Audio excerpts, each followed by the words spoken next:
कौन बनेगा कंगलापति।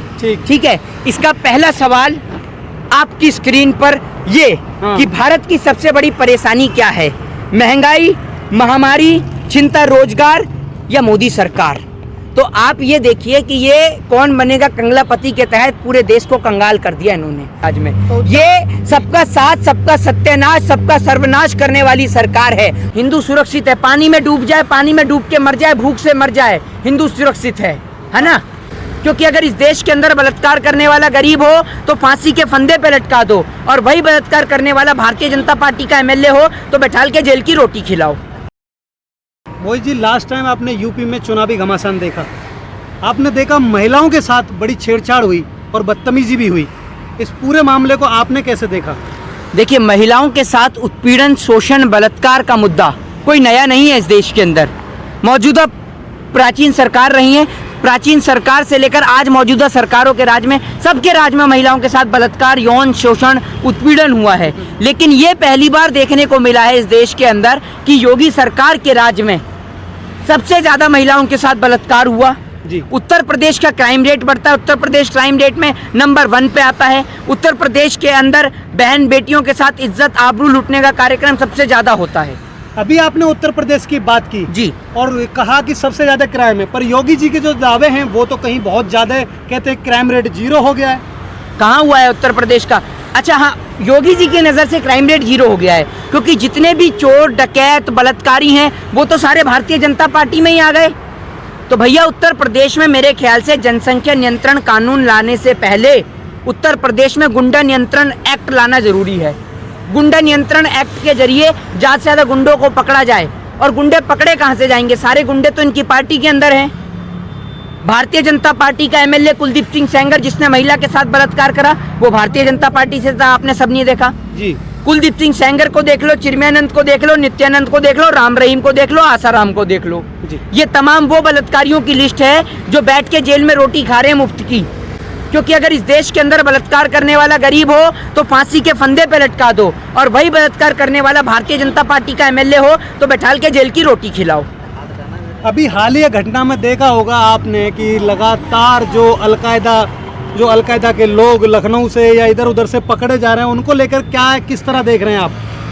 सबसे पहली बात तो कि उत्तर प्रदेश के अंदर जब अलकायदा जैसे आतंकवादी पकड़े जा रहे हैं तो उत्तर प्रदेश में तो भैया अलकायदा ही रहेगा।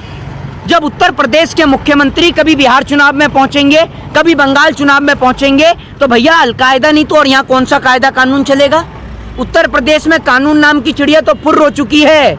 उत्तर प्रदेश में अलकायदा ही घुसेगा जब मुख्यमंत्री यहाँ से लापता हैं। मुख्यमंत्री तो जगह जगह चुनावी प्रचार के लिए चले जाते हैं। मुख्यमंत्री महोदय, आपको ये याद नहीं है कि जिस बिहार में आप चुनावी प्रचार करके आए थे, उस बिहार में आप देख लीजिए पानी भरा पड़ा है। बिहार बाढ़ से त्रस्त है, वहाँ के लोग दाने दाने रोटी को मोहताज हैं। वहाँ जाके खाना तो दे दीजिए, या बिहार का भी नाम बदल के स्विट्जरलैंड कर देंगे। पता नहीं कौन सी इन्होंने स्मार्ट सिटी बना दी। ये गाजीपुर बॉर्डर पे यूपी पे खड़े हैं आप, बुर्ज खलीफा मत समझ लीजिएगा इसे। हाँ, बिहार के लोग तो पैदल भी गए थे, फिर भी सरकार बना दी वहाँ जाके। कहाँ गए थे पैदल?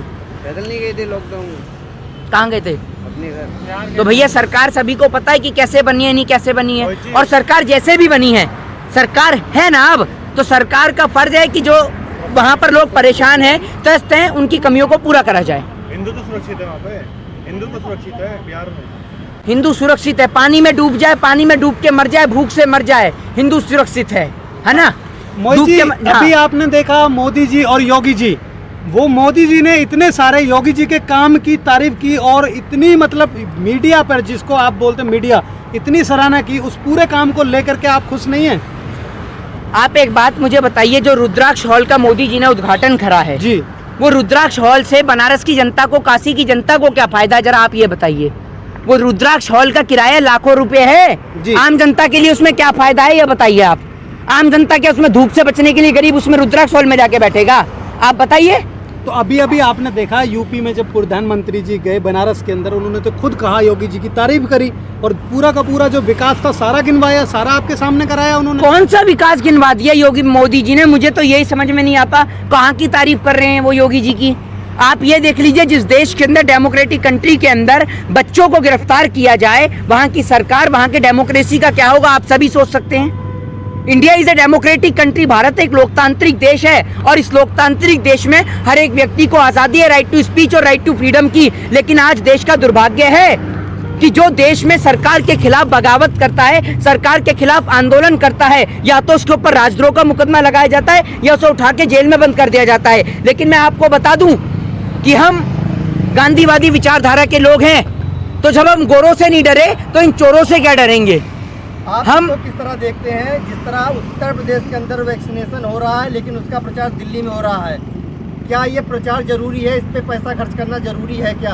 देखिए, अगर आपने प्रचार की बात करी तो एक असफल प्रधानमंत्री को सफल दिखाने पर आपको पता है सफल दिखाने के लिए कितने लाखों करोड़ों रुपए का खर्चा इस देश में किया जाता है। एक सफल प्रधानमंत्री को, एक असफल प्रधानमंत्री को सफल बनाने के लिए लाखों करोड़ों रुपए का बैनर, पोस्टर्स, एडवर्टाइजमेंट, टेलीविजन से लेकर तमाम जगह पर, रोड से लेकर मेट्रो से लेकर रेलवे से लेकर तमाम रोड के फुटपाथ तक जगह जगह एडवर्टाइजमेंट किया रखा है इन्होंने। इतना एडवर्टाइजमेंट इन्होंने किया है कि इतने में तो लाखों करोड़ों लोगों की जान बच जाती। लेकिन ये शर्त, ये इन सरकार का क्या है, इन्हों को लोगों की जान की कोई परवाह नहीं है। ये कुर्सी प्रेमी नरेंद्र मोदी है। सूचना जनहित में जारी, पहले किसी और की बारी, अब आपकी बारी, लेकिन बारी सबकी आएगी, ये समझ लीजिए आप। योगी सरकार के, मोदी सरकार के राज में ये सबका साथ, सबका सत्यानाश, सबका सर्वनाश करने वाली सरकार है और ये बात आपको समझनी होगी। और जिस जनसंख्या नियंत्रण कानून की ये बात करते हैं ना, अगर वो जनसंख्या नियंत्रण कानून 1948 के अंदर में, आज मैं कहता हूं कि नेहरू, जो कहते हैं ना नेहरू हर बात के लिए जिम्मेदार हैं, मैं तो कहता हूं कि नेहरू बिल्कुल जिम्मेदार हैं। अगर नेहरू ने ये 2 बच्चों वाला कानून 1948 में ही लागू कर दिया होता तो आज देश की गद्दी पर ना प्रधानमंत्री मोदी बैठे होते, ना उत्तर प्रदेश के मुख्यमंत्री योगी आदित्यनाथ बैठे होते। वो कैसे? क्योंकि आप ही को पता है कि प्रधानमंत्री कौन से नंबर के भाई हैं और योगी आदित्यनाथ जी कौन से नंबर के हैं, सभी को पता है। बता दीजिए आप। किसको? जनता को। जनता को पता है, आपको भी पता है, लेकिन आप हमसे ही पूछवाना चाहते हैं। हमें भी जेल में बंद करवाना चाहते हैं क्या आप? मुकदमे क्या हम पे कम चल रहे हैं कि जेल में भी भिजवाना चाह रहे हैं? ये बताइए आप मुझे। तो 2022 में योगी जी के खिलाफ आप किसको खड़ा कर रहे हैं उत्तर प्रदेश में, किसकी सरकार बनवा रहे हैं? 2022 में योगी जी के खिलाफ किसी को खड़ा करने की जरूरत ही नहीं है, क्योंकि जिस प्रदेश की पूरी जनता, जिस प्रदेश की पूरी आवाम वहां के मुख्यमंत्री के खिलाफ खड़ी हो, वहां पर विपक्ष की कोई जरूरत ही नहीं है। वहां पर तो पूरी आवाम खड़ी है। आप योगी जी के विरोध में किसी को भी खड़ा कर दीजिए, वो जीत जाएगा, ये आप समझ लीजिएगा। क्योंकि उत्तर प्रदेश की जनता योगी आदित्यनाथ से पूर्ण रूप से नाराज है। आमदनी कम, टैक्स ज्यादा, क्या यही था मोदी सरकार का वादा? आप मुझे बताइए। लाखों करोड़ रुपए का इन्होंने टैक्स लगा दिया है और वो टैक्स से सिर्फ मिलता है नेताओं और मंत्रियों को वेतन भत्ता, बाकी आम जनता को कोई सुविधा नहीं मिलती। अभी आपने चुनाव की बात करी, चुनाव में आपने देखा पिछले बार उनकी फिर भी इतनी ज्यादा सीट आई। आपने देखा जो फिलहाल जो चुनाव हुआ था उसमें, उसको पूरा कैसे देख रहे हैं आप? देखिए, एक आपने अमिताभ बच्चन का शो सुना होगा, कौन बनेगा करोड़पति जी, ठीक है जी। तो अब ये नया शो जारी हो रहा है, नरेंद्र मोदी जी हैं इसके ब्रांड एम्बेसडर। अच्छा, कि कौन बनेगा कंगलापति, ठीक है। इसका पहला सवाल आपकी स्क्रीन पर ये कि भारत की सबसे बड़ी परेशानी क्या है, महंगाई, महामारी, चिंता रोजगार या मोदी सरकार? तो आप ये देखिए कि ये कौन बनेगा कंगलापति के तहत पूरे देश को कंगाल कर दिया इन्होंने, पूरे देश को कंगाल बना दिया मोदी जी ने। और मोदी जी ऐसे हैं कि पहले तो वहाँ पर रुद्राक्ष स्टेडियम में खड़े होकर कोरोना पे भाषण देते हैं, लेकिन खुद के चेहरे पे, जनाब के पे मास्क नहीं होता। मुख्यमंत्री तो एक बार को लगा भी लेते हैं, लेकिन प्रधानमंत्री मोदी नहीं लगाते।